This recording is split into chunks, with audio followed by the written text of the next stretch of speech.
Hey, what's going on, y'all? It's your Uncle Oski here. How you doing today? Let's go for another walk. My God, I've been meaning to talk about this topic for a while because my goodness, it's so prevalent, and I'm even indulging in it right now. I'm on my second cup of coffee right now, and it's probably not the last. There's probably one more cup coming later on. Hold on one second while I take this swig. So, you know, I've dealt with a few amount of addictions in my life. Some not serious, some pretty serious. But I think more than more than my nicotine addiction, there's one addiction that I'll probably never beat, and that's my caffeine addiction. And I think for a lot of people, that's the case. I feel like I've gone through stretches where I've given up everything. I've given up weed. I've given up alcohol. I've given up nicotine. I've given up, any addiction that you can think of. I've given up except for caffeine because caffeine is so it, like it's it beats out any other addiction that you can probably think of. I mean, like nicotine could never, man. Crack could never. I mean, here's the thing, right? Here's the thing with caffeine too, right? Since I was a kid, drinking coffee is it was like completely normal. Like my family's from a country that like produces drinks coffee religiously. Like it's a part of the culture. Like I remember I remember I can clearly remember the first time I had a cup of coffee, right? It was when I was 5 years old at my grandma's house in Honduras, right?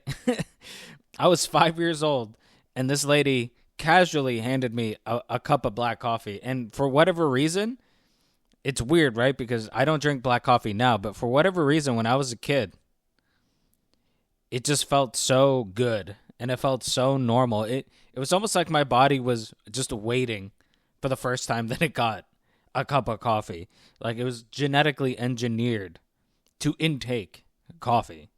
Like it's so ingrained into my family's culture. Like every Thanksgiving, every Christmas, my mom works super hard for Thanksgiving dinner, and it's like everyone, even her included, just eats dinner so they can get to the coffee time.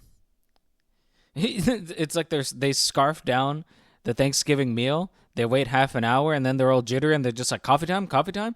It's insane. It's fucking insane. And honestly for me it's only gotten worse as I've aged. Cuz like, when you're a kid, when I was a kid, the only time I ever had a coffee was with a sweet, like with a semita or whatever, right? Whatever, insert random Honduran pastry here. Like I would have coffee with those. That's the only time I would ever have it because obviously my parents would be like, well, we're not going to give this hyperactive, probably ADHD written insomniac kid coffee. We're not going to fucking do that. My parents had some sense on them, you know. But as I've gotten older, it's only gotten worse because I do not regulate myself. Like me as a sleep deprived adult just scarfs caffeine down like it's nothing. I'm sure there's no correlation there, right? Um, and honestly, it's crazy because like it's not even just like a my family or my country thing. It feels like it's a societal thing. Like like coffee's, and to that extent like caffeine, it's like a societal addiction. And there's so many countries that are like that, like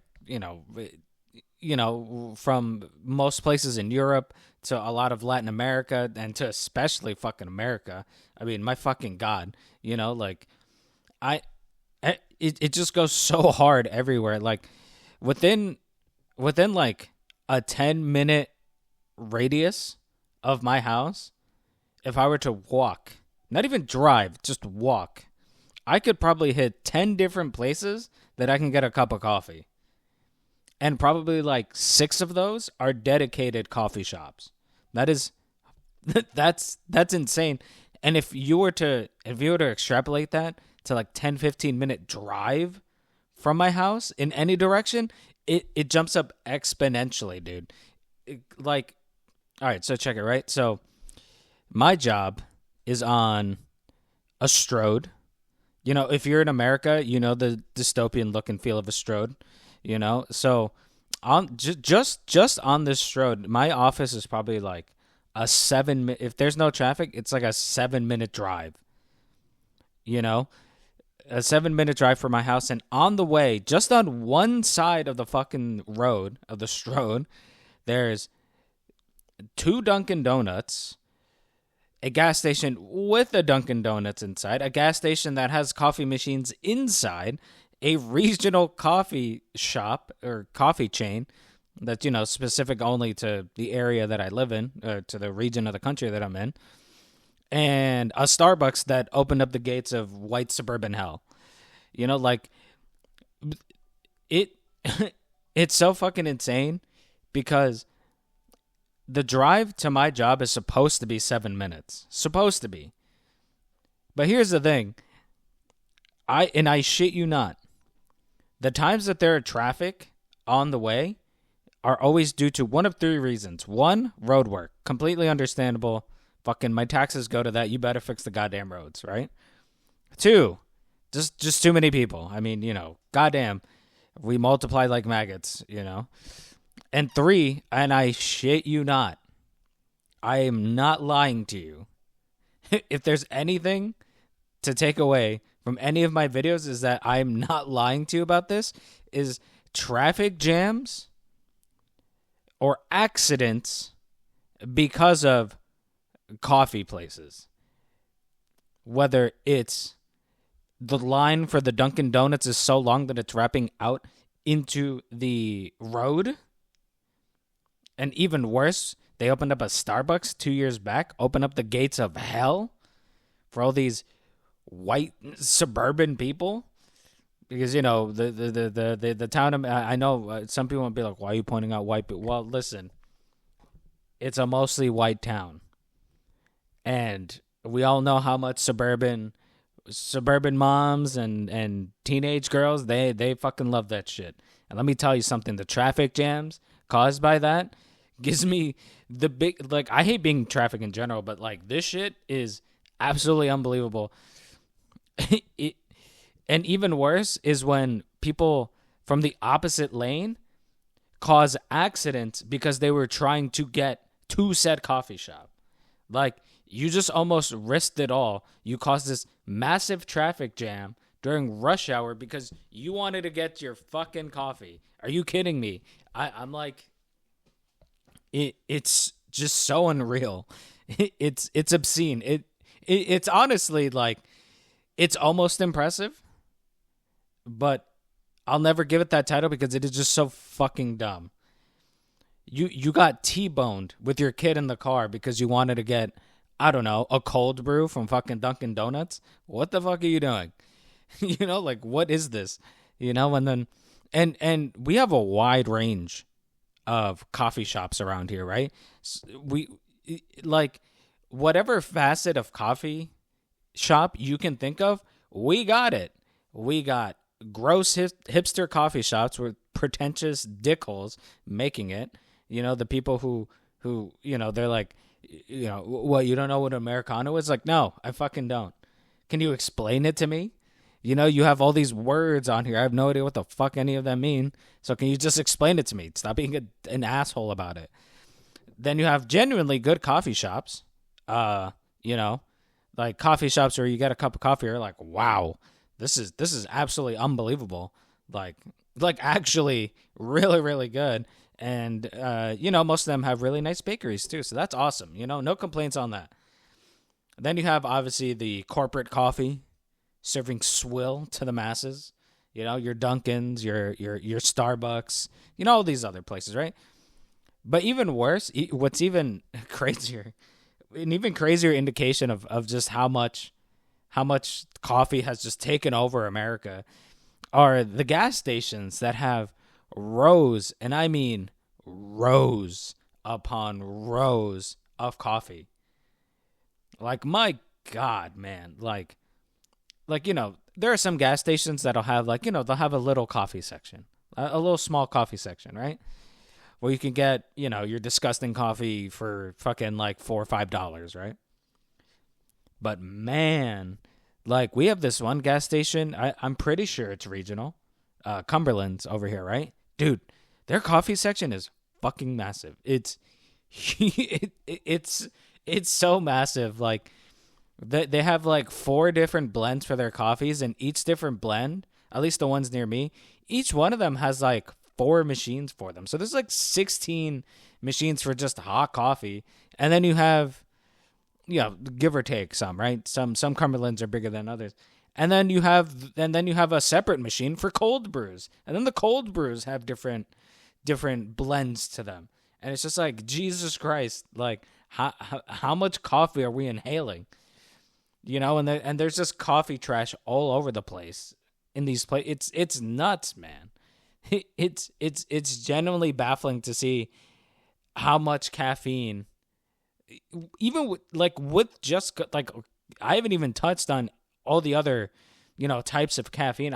All this has been me ranting for 11 minutes about coffee, about people's addiction to caffeine via coffee. That's what all of the last 11 minutes are. I haven't even hit on everything else yet. Bro, don't even get me started on energy drinks. I mean, I love them. Like, I want to preface that first, right? Like, I love energy drinks, right? Like, every few days, usually most of the time my caffeine addiction is, I get it via inhaling massive amounts of coffee, but every couple days, and this is how my shit's peaking when it comes to the caffeine addiction, right? Every couple days, and honestly, there are some times where I drink it every day, is I get a Celsius. Now, Celsius, I'm pretty sure, has the caffeine equivalent of like 3 cups of coffee in that bitch. In it, right? Like it has so much caffeine in it. It to the point where like my face starts twitching. Like I'm getting antsy. Like it's amping me up. Like I like to use it. Usually like a half hour to an hour before a workout. That's usually when I try to get it right. But if I sleep like crap, which I go through stretches of insomnia that I've talked about before. There are days where I just forego the coffee and I just got the Celsius and I am moving, man. Like I am moving, and like even with energy drinks, like, dude, I remember, I'm a metalhead. So, I was a Warped Tour kid, so like I remember Warped Tour circa like 2009, 2010, 2011. They'd have truckloads of this crap to give to people for free. They had the monster truck over there. Not like a monster truck. I mean, like, the energy drink Monster had a truck there where you can go in and get a Monster. These places wouldn't give you freaking... like, obviously, they had the water tank, but, like, there was, like, nothing really that you could get for free over there, but they were handing out just cans and cans of Monster. And it's crazy, too, right? It's crazy that, it's just insane that like even energy drinks have like a whole culture around them based on like the brand. Like Red Bull has their commercials, and Red Bull has like this association with like extreme sports, like the X Games and stuff like that, right? That's usually when I see like Red Bull sponsoring. Red Bull also has like their F1 team and stuff like that. Like it's just crazy how Red Bull, via their commercial and association with these sports, like have their own culture around it. It's kind of crazy. And like, I mean, even Monster energy drink. I mean, honestly, whenever I think of Monster, I just think of white trash. I'm not going to lie to you. Like almost everyone I know or have seen drinking a Monster fits such a specific mold that it's like,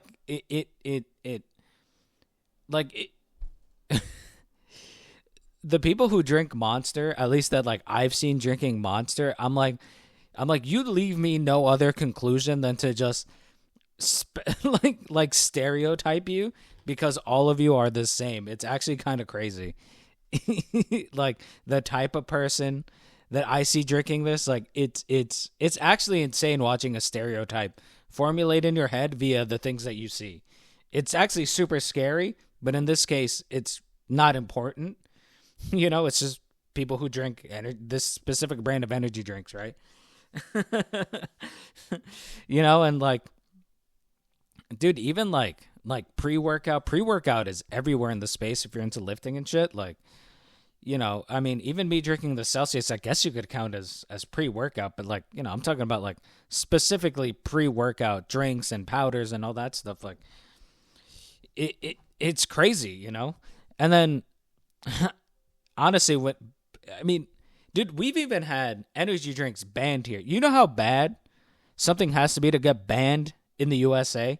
I mean, people overseas, because, I talk to people overseas / in part of communities from overseas. Shit, I've even been in a Destiny raid where I've had people from another country, I think they were Polish, they were like, why is your Fanta so orange? It's like not even real orange, you know what I'm saying? So like, we had this energy drink called Balls. I'm not exaggerating. It was called the Balls. That it was so bad that the FDA here in America, that doesn't regulate or ban shit, really, like they ban stuff. But I mean, like, good God, if you're from overseas or even here in America, like you've seen the type of nonsense that gets approved over here. That shit was so bad. The FDA was like, you cannot give this to people. You know how bad something has to be for the U.S. to be like, we cannot give this to people? That's nuts, man. And then and to top it all off, you want the OG trash indicator? The blackout in a can, Four Loko. Oh my, if you weren't around for Four Loko, or even know what the hell that thing even is, dude, a Four Loko, I'm not even sure if they still sell it anymore, right? But whatever. It is this horrendous mix of high caffeine and alcohol. This thing literally got the nickname blackout in a can. This legit, my first time getting drunk was on this thing. I thought I was never going to drink again. The experience was horrendous. I thought I was going to die. Genuinely. Thankfully, I just passed out in a stupor. Maybe one day I'll tell the story of my first time drunk here, because that shit was an adventure. And somehow I remember most of it. But this thing was crazy. I mean, I think it got banned and they changed their formula somewhere around 2011. Let me tell you something. This thing, between 2008 and 2011, I swear to God, this thing was probably the leading cause of teenage hospitalization ahead of like car accidents and self-harm. This thing was nasty business. This thing was nasty work. Like, it was so high in alcohol content and caffeine. So you're getting the mix of like super crazy stimulant and super crazy depressant. Like, this thing was death in a can. And the amount of 14 to 17 year olds that I know that have fell victim to this thing is crazy. Like, it was nasty, and it was so cheap. It was disgusting, right? But it was like $4. And between you and 3 people, that one can is fucking the 3 of you up. That thing was nuts. I mean, I had one friend who drank a whole one. I thought he was going to die. I genuinely didn't think he was going to make it. I was scared. I was like, oh my God, I'm going to have to call the police and my parents are going to find out because this idiot drank this whole can and he's going to die right here in front of me. We're like 15, But honestly, this thing was just like the culmination of the caffeine and, to a lower extent, the alcoholism culture of the United States. It's honestly just crazy seeing how much I've increased my caffeine intake, and just kind of noticing, like, I feel like every time a store closes, it always gets replaced by a Dunkin' around here, or a Starbucks, or some sort of coffee shop. It really is crazy how much the caffeine addiction is so normalized. Like, I mean, we can have open discussions about like nicotine addiction, about alcoholism, about all these different types of addictions, but I feel like no one ever brings up the caffeine addiction, because no one ever wants to admit how bad this shit actually can be for you sometimes.